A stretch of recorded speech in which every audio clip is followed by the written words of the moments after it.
Module 5, Microbial Therapies and Diagnostics. Hi there.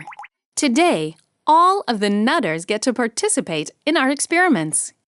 We will be exploring the exciting subject of microbial therapies and diagnosis. Oh, and, poop. The consistency and frequency of our stool can be an indicator of gastrointestinal health and microbiotic composition.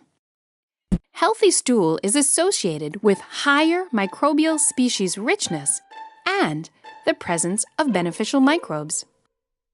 The way to measure stool consistency is through the Bristol Stool Scale, which is designed to classify the form of human feces into 7 categories. As such, this tool can be used to diagnose stool consistency, which in turn is indicative of microbiotic composition. The Nutter family was asked to measure their stool frequency and consistency over the course of 1 week. They were asked to do 2 things: to put a cross on a chart when they visited the toilet, and to indicate what their stool looked like based on the Bristol Stool Scale. On average, Nutter family members had 2 bowel movements a day, and the average Bristol Stool Scale was score type 4. Next, the Nutter family members were asked to ingest a strong course of antibiotics. This caused them to have diarrhea and a high stool frequency. We then asked the family to have a yogurt drink twice a day during the antibiotic treatment and for a week thereafter.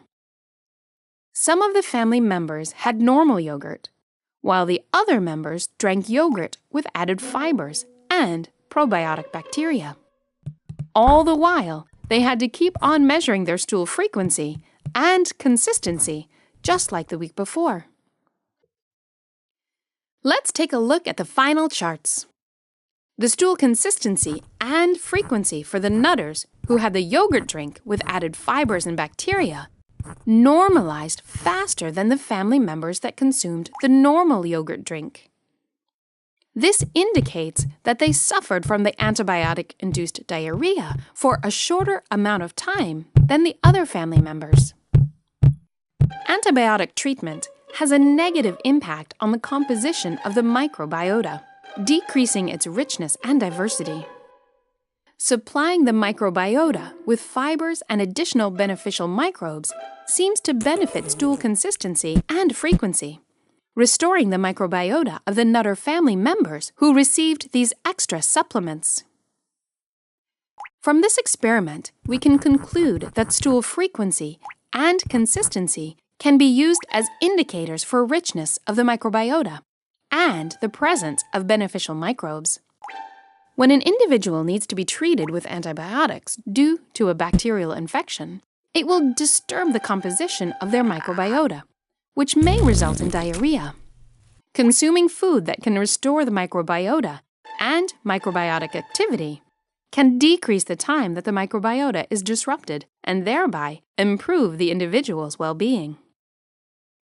Thank you, Nutters, and thank you, microbes, for your enthusiastic contributions to science.